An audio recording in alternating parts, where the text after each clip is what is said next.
Dear student, मैं आनंद कुमार कर्ण अपने YouTube channel एकम classes India number 1 नाथ मंदिर मिश्रा टोला दरभंगा से आप सबों का आज के विशेष सत्र में हार्दिक अभिनंदन और स्वागत करता हूं।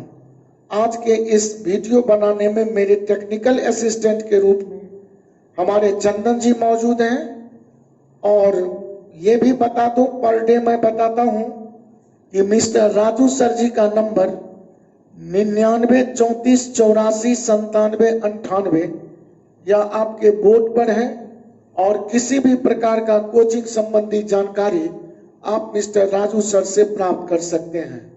और आज हम LCM एंड HCF का पार्ट 3 पर विचार कर रहे हैं और इसमें आज हम कुछ महत्वपूर्ण प्रश्नों का जिक्र आपके साथ साझा करूंगा और ऐसे प्रश्न पर मैं विचार करता हूं जो प्रश्न या तो विगत परीक्षाओं में पूछे जा चुके हैं या जो कमिंग एग्जाम्स हैं उसमें पूछने की बहुत ही प्रबल संभावना है। तो दोस्तों आइए बिना देर किए हुए मैं चलता हूं अपने टेक्निकल असिस्टेंट मिस्टर चंदन जी के माध्यम से। पहला प्रश्न आपके मोबाइल स्क्रीन पर ये रहा। जी हाँ दोस्तों, प्रश्न आपको दिख रहा होगा, वह छोटी से छोटी कौन सी संख्या है जिसमें 8 जोड़ने पर प्राप्त संख्या 24, 32, 36, 54 में से प्रत्येक से पूर्णतया विभक्त हो। 4 ऑप्शन रख दिए गए हैं। ऐसा प्रश्न कभी भी हो तो सबसे पहला ये काम करें कि वे संख्याएं जो 24, 32, 56 और 24, 32, 36, 24, 32, 36 और 54 में से अगर मैं इसमें उस छोटी से छोटी संख्या जिसमें 24, 32, 36, 54 से भाग लगा दूं और वह पूर्णतया पहले विभक्त हो जाए तो इसके लिए इन चारों का जो LCM होगा वही न नंबर सिस्टम के संसार में पहली संख्या LCM ही मिलेगी जिसमें 24, 32, 36, 54 से भाग दूं तो वो पूरा विभक्त हो जाएगी। और प्रश्न है कि 8 जोड़ने पर तो LCM निकाल लेंगे और उससे 8 कम आंसर बोल देंगे और उस कम वाला आंसर में अगर 8 जोड़ दूं तो LCM पर पहुंच जाएंगे। तो इसका LCM लेने के लिए अभाज्य गुणनखंड अगर लूं तो 2 दूनी 4 दूनी 8 दिया 24, 2 दूनी 4, 4 दूनी 8, 8 दूनी 16, 16 दूनी 32, 2 का पावर 5, 2 दूनी 4, 4 9 में 36, 3 स्क्वायर गुना कर ले और 2 से 27 दूनी 54 तो 27 का माने 3 क्यूब, 2 दूनी 4 दूनी 8 दूनी 16 दूनी 32। अब LCM के लिए दोस्तों बताया था कि LCM माने ऑल माने सभी 2 के लिए सभी लें तो 2 का पावर 5 ही सबसे बड़ा है और 2 का पावर 5 गुना कर लें। अब 3 लें तो 3 के लिए आपको 27 लेना होगा, 3 का पावर 3 और इसके बाद आपका कोई भी टर्म इसमें है नहीं, 2 निकल के आ गया, 3 निकल के आ गया, ऑल का समाप्त हुआ। अब इसका माने दोस्तों हुआ कि ये आपका वास्तव में 32 है और ये आपका 27 है। अगर मैं इसका गुना कर लूं तो 27 दूनी 54, 27 या 81 और 5 86 अर्थात आपका LCM दोस्तों 864 आ गया। अब गौर करें कि इस 864 में अगर आप 24 से 32 से 36 से अथवा 54 से भाग लगाइएगा तो कोई भी शेष न रहकर यह पूरा विभक्त हो जाएगी। मैंने पार्ट 1 ही आपको समझा दिया था LCM का। तो यही मतलब होता है कि LCM दी गई संख्या समूह के लिए एक ऐसी न्यूनतम या छोटी से छोटी संख्या होती है जो प्रत्येक दी गई संख्या से पूर्ण विभक्त हो जाती है। लेकिन प्रश्न है कि 8 जोड़ने पर वह पूर्ण विभक्त हो, तो हम 864 में अगर 8 घटा दूं तो आप 14 में 8 गया 6, यहाँ 5, यहाँ 8 और आप मजे में 856 ऑप्शन बी करेक्ट बोल सकते हैं।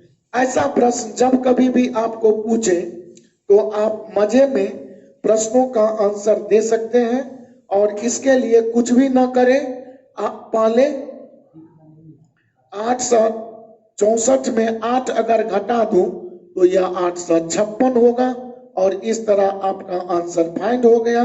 अगर जोड़ने पर कहें तो एलसीएम में घटाकर आंसर बोले, और अगर कहे कि माने जोड़ने का मतलब कभी कभी कहता है वृद्धि करने से, तो वृद्धि करने से का भी मतलब जो एलसीएम आएगा उसमें हम जितना वृद्धि करना है वो माइनस कर ले।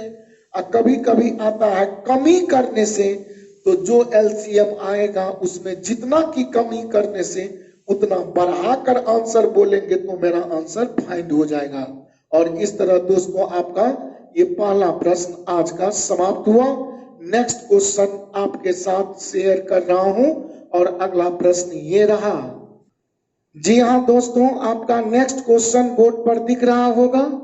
अभी अभी जो क्वेश्चन पढ़ाया था उसी का ये रिवर्स क्वेश्चन समझा जाए कि वह छोटी से छोटी संख्या कौन है जिसमें 7 घटाने पर, ध्यान रहे यहाँ पर 7 घटाने की बात हुई, प्राप्त संख्या 12, 16, 18, 21 और 28 में से प्रत्येक से पूर्णतया विभक्त हो।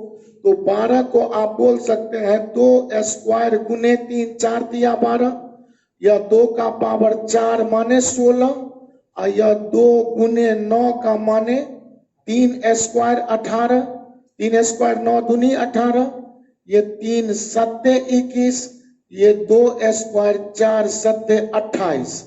अब हम एलसीएम लूं तो मैं बार बार बोल रहा हूं, एलसीएम का मतलब ऑल, और ऑल का माने 2 स्क्वायर 2 4 2 2 स्क्वायर में ऑल 2 का पावर 4 निकल कर आएगा।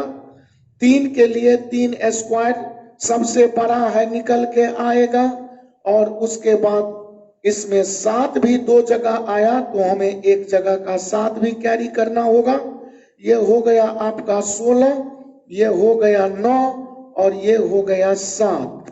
अब 16 को हम 9 सत्ते 63 से इतना कर लूं तो 16 दिया हो जाएगा आपका 48, और 16 छक्के 96 और 400, तो आपका हो गया 1008। जबकि इसमें प्रश्न है 7 घटाने पर, तो जो भी आपका एलसीएम आया है उसमें घटाने की जब बात कहे तो बढ़ाकर उत्तर बोलिए, और जब बढ़ाने की बात कहे तो घटाकर उत्तर बोलिए।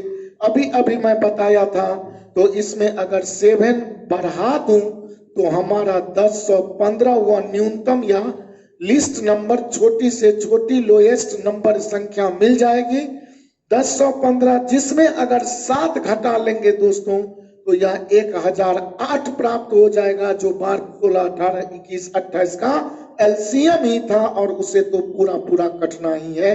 अर्थात इस तरह ऐसे प्रश्नों का हल आप बहुत ही सरल और सहज विधि से प्राप्त कर सकते हैं।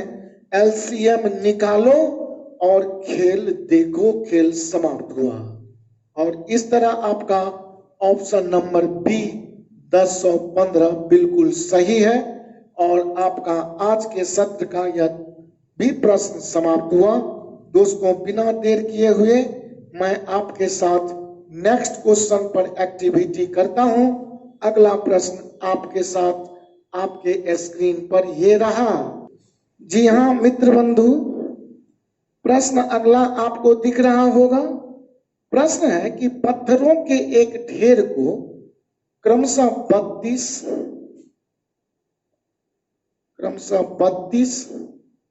40, 72 के ढेर बनने पर क्रमशः 10, 18 तथा 50 पत्थर शेष बचते हैं। इस ढेर में कम से कम कितने पत्थर हैं? ऐसा प्रश्न जब भी आपको पूछे कि ढेर जो हमको बनाना था वह 32, 40 और 72 का बनाना नहीं था, बनाया हूं, तो हमको 32 के जब ढेर बनाता हूं ना, अगर मैं संपूर्ण पत्थरों को 32 के ढेर में 32 के सेट में सजा दूं तो प्रश्न कहता है 10 पत्थर शेष बच जाएंगे। अगर 40 का ढेर बना बना के रख दूं तो प्रश्न मेरा कहता है कि 18 पत्थर शेष बचेंगे। और जब 72 का ढेर बना के रख दूं तो प्रश्न कहता है 50 पत्थर शेष बच जाएंगे। ऐसे प्रश्न विभिन्न रूपों में आता है। जैसे आपको कह देगा कि एक पुस्तकालय में या एक प्रकाशक ने विज्ञान, गणित और हिंदी की पुस्तकों को 32, 40 और 72 के बंडल में जब बांधता है तो क्रमशः 10, 18 तथा 50 पुस्तक शेष बच जाते हैं। माने प्रश्न को किसी भी रूप में भी लिख सकता है, किसी भी नामकरण के साथ। तो आपको कुछ भी नहीं करना है। जब 32 का सेट बनाया तो पत्थर बच गए 10, तो इस दोनों का कॉमन डिफरेंस आप देखेंगे तो 22 आएगा। 40 का जब ढेर बनाया हूं तो हमारा 18 शेष बच रहा है, तो इसका भी डिफरेंस आप देख लें तो ये आपका 32 आएगा, 22 ही आएगा। और जब 72 का ढेर बनाऊं तो 50 अगर पत्थर बच रहे हैं शेष तो इसका भी डिफरेंस देख लें तो 22। और ऐसा प्रश्न में जो सेट बनाए जाते हैं और तब जो क्रमशः शेष या रिमाइंडर बचता जाता है, ये आपस में अंतर आपको दिखाई पड़ेगा कि देख सकते हैं सब में एक ही आएगा या समान शेष फल बचेंगे। जैसे अभी 22, 22, 22 आया है, तो जितने का आपने ग्रुप या ढेर बनाया था, जितने का आपने हीप ऑफ स्टोन लगाया था, पत्थरों का ढेर बनाया था, वह था 32, 40 और 72। तो आप कुछ ना करेंगे, आप 32, 40 और 72 का एलसीएम लेंगे। तो आप 32 को अगर देखें तो बोल सकते हैं 2 का पावर 5। 40 को देखूं तो बोल सकता हूं 2 दूनी 4 दूनी 8, 5 40। और अगर मैं 72 का लूं तो 2 दूनी 4 दूनी 8, 8 9 में 72, तो 2 का पावर 3, 8 गुने 9 का माने 3 स्क्वायर। अब अगर दोस्तों इसका एलसीएम आप निकालेंगे तो एलसीएम देखें 2 का पावर 5 ही मैक्सिमम ऑल आएगा, क्योंकि एलसीएम का मतलब ऑल सभी लेना है। तो 2 का बड़ा वैल्यू अगर लूं 2 का पावर 5 तो इसे बोलेंगे 32। 2 का पावर 3 और 2 का पावर 3 और 2 के पावर 5 में मैक्सिमम 2 का पावर 5 ही था जो 32 लिख लिया। अब हम 5 भी लेंगे और प्लस इसके साथ हम 3 का स्क्वायर 9 का भी गुना करेंगे। 32 पंचे 160 और 16 नम्मे 144, अर्थात 1440 पत्थर आपको होंगे। अब ये जो आपका 1440 पत्थर आया टोटल एलसीएम, इसमें से अगर आप 22 को घटा दें तो आप 1418 जो प्राप्त करेंगे, यही वास्तव में कम से कम पत्थरों की संख्या होगी ढेर में। क्योंकि अब 1418 में अगर 32 से आप भाग देकर देखेंगे ना तो आपको 10 शेष बचना स्वाभाविक क्रिया होगा। आप भाग देकर देख सकते हैं। 1418 में 40 से अगर भाग लगाएंगे तो 18 शेष बचना स्वाभाविक होगा। और 1418 जो एलसीएम है उसमें इस 72 से भाग लगाकर देखेंगे तो 50 आपका शेष बचना स्वाभाविक क्रिया होगा। और इस तरह इस प्रश्न का उत्तर सी बिल्कुल सही है। ऐसा प्रश्न कभी भी दोस्तों आपसे पूछे तो आपको कुछ भी नहीं करना है। जो सेट बनाए गए हैं और क्रमशः जो शेष बच रहे हैं, तुरंत इसका डिफरेंस देख लेंगे और जितने का ढेर बनाया गया था, सेट बनाया गया था, इन सबों का एलसीएम निकाल लेंगे और ये सबका जो कॉमन डिफरेंस है, सबका जो सार व अंतर है, उसको आप एलसीएम में घटा देंगे तो आपका आंसर बिल्कुल फाइंड होगा। और इस तरह ये प्रश्न आपका समाप्त हुआ।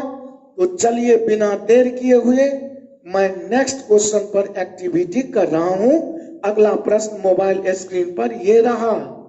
जी हाँ दोस्तों, बहुत ही बेस्ट प्रश्न है कि 12 किलोमीटर लंबे वृत्ताकार मार्ग पर 3 धावक ए, बी तथा सी एक बिंदु से तथा एक ही दिशा में क्रमशः 3 किलोमीटर प्रति घंटा, 7 किलोमीटर प्रति घंटा तथा 13 किलोमीटर प्रति घंटा की चाल से चलते हैं तो कितने घंटे उपरांत वे एक साथ मिलेंगे। एक कॉन्सेप्ट इसमें समझें कि अगर ये वृत्ताकार मार्ग आपको समझाऊं और ये 12 किलोमीटर का वृत्ताकार मार्ग जिसकी सरकमफेरेंस या परिधि समझूं और यहां इस बिंदु से अगर ए बी सी को हम इसी डायरेक्शन में एक ही दिशा में अगर मैं इसको रोटेट करवा दूं, दौड़ा दूं, धावक माने दौड़ने वाला जो रेस खेलता है, तो प्रश्न है कि ए दौड़ रहा है 3 किलोमीटर पर घंटा से, बी दौड़ रहा है 7 किलोमीटर पर घंटा से और सी दौड़ रहा है 13 किलोमीटर पर घंटा से। तो प्रश्न है कि तीनों पुनः एक साथ आरंभिक बिंदु पर या कितने घंटे बाद एक साथ मिलेंगे। तो आपको कितने घंटे बाद मिलेंगे, तो तीनों के टाइम का जो एलसीएम होगा वही एलसीएम तीनों के लिए पहला टाइम होगा मिलने का। तो आप कुछ ना करें, समय का एलसीएम अगर ले लूं टाइम का, तो मेरा यह प्रश्न हल हो जाएगा। तो हम सबको मालूम है कि समय बराबर होता है दोस्तों दूरी बट्टे चाल। अब अगर ए का समय लूं तो ए का समय प्रत्येक, मैं ए का समय ले रहा हूं, बी का और सी का, तो हम सबका अगर टाइम ले लूं तो टाइम बराबर डिस्टेंस बाय स्पीड, तो डिस्टेंस 12 किलोमीटर और ए का चाल आप देख सकते हैं 3 किलोमीटर पर घंटा से भाग लगा दीजिए।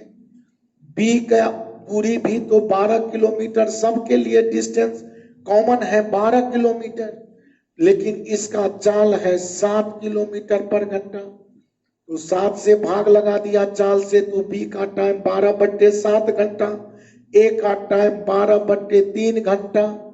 अब सी का टाइम, सी का भी डिस्टेंस 12 किलोमीटर और इसका चाल देख सकते हैं स्पीड है 13 किलोमीटर पर घंटा। अब अगर मैं इस तीनों का एलसीएम ले लूं टाइम का, तो यही ना मिलन बिंदु या मीटिंग टाइम, मिलन टाइम हो जाएगा। तो जब भिन्नों का एलसीएम लेना पड़े, तो मैं आपको पहला वीडियो में ही समझा दिया हूं कि भिन्नों का लॉसा जब लेना पड़े तो अंशों का लॉसा मैं आपको समझा चुका हूं कि भिन्नों का जब मुझे लॉसा लेना पड़ता है दोस्तों, तो इसका मतलब हम समझते हैं कि अंशों का हम एलसीएम लेते हैं, अब बट्टे हरों का हम एचसीएफ लेते हैं। और इस परिस्थिति में अगर मैं देखूं तो अंश का मतलब न्यूमिनेटर 12 12 12 का एलसीएम 12 होगा और नीचे हरों का एचसीएफ तो 3 7 और 3 में 3 भी आपका अभाज्य है और 7 भी अभाज्य, तो अभाज्य संख्या तो लाखों करोड़ों के ग्रुप में एक भी आ जाए तो संपूर्ण ग्रुप का ना एचसीएफ 1 बन जाता है। तो हम नीचे 1 रख दिया और इस तरह हम 12 घंटा आंसर बोलेंगे। ऑप्शन बी मेरा बिल्कुल ही सही ऑप्शन है। कुछ भी नहीं करना है, समयों का या टाइम का एलसीएम हम ले लिए और इस तरह इस प्रश्न का सॉल्यूशन मेरा संपन्न हुआ। बिना देर किए हुए आज के लास्ट प्रश्न पर चल रहा हूं।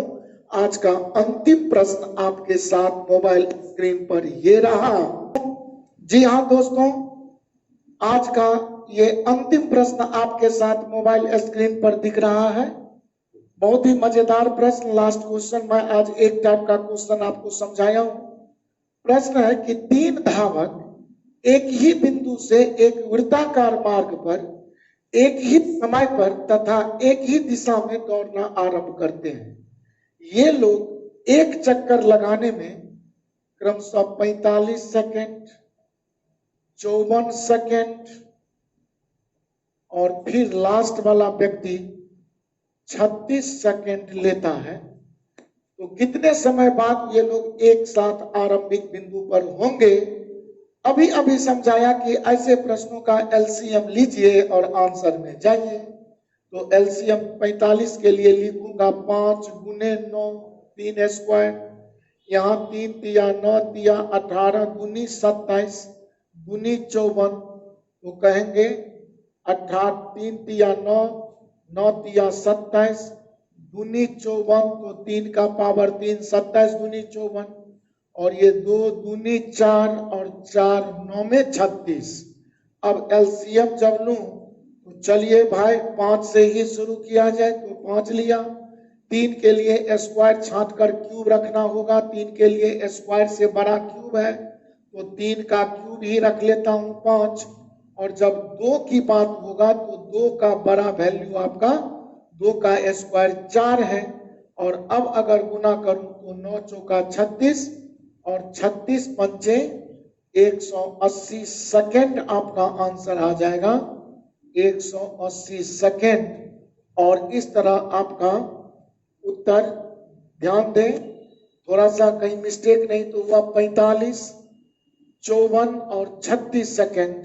तो 45 सेकेंड के लिए 5 गुने 9, 5 9 में 45, 2 से 27 दूनी 54 और 36 का मतलब 4 9 में 36। और इस तरह एलसीएम में 5 का आना लाजमी है। 3 के लिए स्क्वायर के बदले क्यूब का आना, तो यहाँ थोड़ा सा गलती हुआ। तो जब 3 का क्यूब लेंगे तो दोस्तों ये 27 हो जाएगा। ये 3 का क्यूब ना आपको ऑल में आएगा और 2 का स्क्वायर को लाना लाजमी है ही। 5 चौका 20 और 27 दूनी 54। वो आपका ये आंसर 540 सेकेंड और ऑप्शन सी बिल्कुल ही करेक्ट है। मुझे पूरी विश्वास है कि आपको आज का यह सत्र काफी पसंद आएगा। और साथ साथ जाते जाते आपको अगर यह मेरा वीडियो पसंद आया हो तो आपसे गुजारिश करना चाहूंगा कि वीडियो का चैनल सब्सक्राइब करना नहीं भूलेंगे, बेल आइकन दबा लेंगे ताकि किसी भी प्रकार का नया वीडियो जब भी मैं बनाऊं तो उसका नोटिफिकेशन सर्वप्रथम आप तक पहुंच सके। तो दोस्तों आज बिना देर किए हुए मैं आपको सारे प्रश्नों का सेट समझाया हूं। मुझे विश्वास है कि आपको बहुत ही पसंद आया होगा, समझ गए होंगे। कमेंट करना नहीं भूलेंगे, लाइक करना नहीं भूलेंगे, डिसलाइक करना नहीं भूलेंगे, अर्थात अपना सजेशंस देना नहीं भूलेंगे ताकि मैं उत्साहित होकर आगामी वीडियो भी आपके समक्ष प्रस्तुत करता रहूं। आज की मुलाकात समाप्त हुई, जाने का आज्ञा दें। बहुत बहुत धन्यवाद। पुनः बहुत ही जल्द अगले सेशन लेकर आपके बीच हाजिर हो रहा हूं। धन्यवाद। Thank you so much. Tata, bye bye.